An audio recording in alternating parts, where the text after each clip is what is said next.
hello guys आं निजम आरो नोंथांमोना नायबाय दं आंनि निजम ब्रह्म यूट्यूब चेनेल फेसबुकआव मोनसे पोस्ट एबसुनि जाय आफादगिरि बारग' आफादगिरि प्रमोद बर' सारखौ लानानै मोनसे फट'नि पोस्ट आरो बेखौ गोबां पोस्ट खालामनानै बिथाङा बुंदों माबा बुंदों मा बुंदों जों नायनि बे बारग' आफादगिरिखौ लानानै फेसबुकआव पोस्ट खालामदों कमेन्ट होदों स्टेटास होदों बिथांनि मुङा मतिराम बसुमतारी आरो बिथाङा हिमगिरि बड' मिडियाम गोजौ फरायसालिनि सासे फोरोंगिरि हेडमास्टार नाय एबसुनि आफादगिरि बारग' आफादगिरियानो जा बा थाबाय थानाय आफादगिरियानो जा जायखि जाया मानो बेफोरबायदिखौ जों खैज्य खालामा मानोना एबसुनि जा बारग' आफादगिरि प्रमोद बर' सार आरो बिथाङा जे गावनि मेंनाय गैयै गावनि जिरायनाय मोनै मेंनो रोङै सासे जोहोलाव बिर जोहोलाव जानानै बर' समाजनि थाखाय दिनैबो जे बिथाङा नांबोदो आरो नांनानै दिनै माबा नङा माबा मोनसे जोंनिया गोरोबथाय जादों जाय गोरोबथायखौ जोङो लानानै जों गासैबो बर' समाजानो रंजादों आरो गासैबो बर' समाजनि गेजेराव रंजानाय नुनो मोनदों आरो बे गोरोबथायनि उनाव जे एबसुनि जा आफादगिरिमोन प्रमोद बर' सारा दाथ' बारग' आफादगिरि जाबाय आरो बिथाङा आफादगिरि मासिखौ नागारबाय आरो बे तामुलपुराव बिथाङा बेनि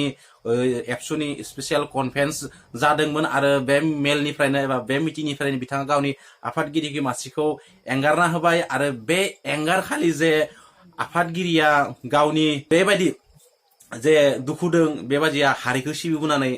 बिथाङा सानदो हारिनि थाखाय गोबां मावनांगौ खामानि दंबोयो बेनिखायनो बिथाङा बेबायदि दुखु खालामदोंमोन गावनि फिरफिलानि सिङाव आरो बेखौनो लानानै बिथाङा कमेन्ट खालामदो पोस्ट खालामदो सासे फोरोंगिरि जानानै बेबायदि फट' पोस्ट खालामदो बियो आरो बे फोरोंगिरिया अब्ला सानना नाय फरायसाफोरखौ माबायदि फोरोंगोन फरायसानि जिउखौ माबायदि दागोन माबायदि फोरोंगोन माबायदि जिउ दागोन आरो बिथाङा जे पोस्ट खालामो बायदिसिना मोजां हामि गाज्रि पोस्टबो खालामो आफादखौ लानानै एबसुखौ लानानै बा एबसुनिनो प्रमोद बर'आ माबा प्रमोद बर' सारखौ बिथाङा बुंदो रान्दि हिनजाव बायदि बाग्राय इसुङाव गाबनाय बायदि गाबदोनो बेफोरबायदि जोहोलाव नुवाखैनो बेफोरबायदि बिथाङा पोस्ट खालामदो आरो जोंनि एबसु थानाय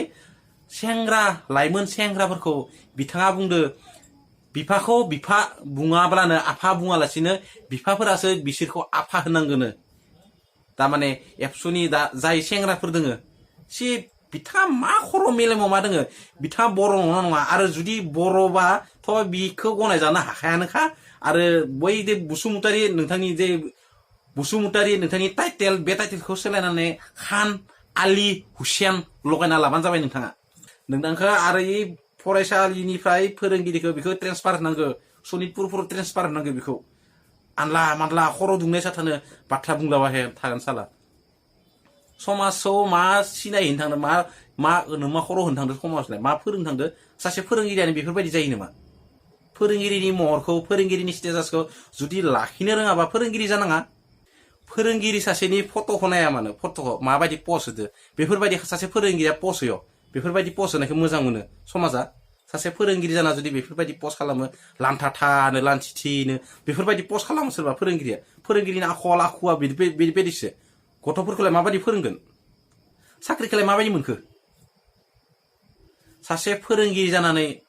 फरायसाखौ माबायदि फरायगोन नोंलाय बेफोरबायदि फोरोंगिरिया थानायनिख्रुइबो थायैआनो साबसिन बर' समाजनि गेजेराव आरो थाबनो नोंथांखौ बुंदो खान हुसेन माबा माबि लाबानो जाबाय टाइटेलखौ लानाङा बसुमतारी टाइटेलखौ लाजि फोनांनाङा बर' हारिखौ सोलायना लाबानो जाबाय टाइटेलखौ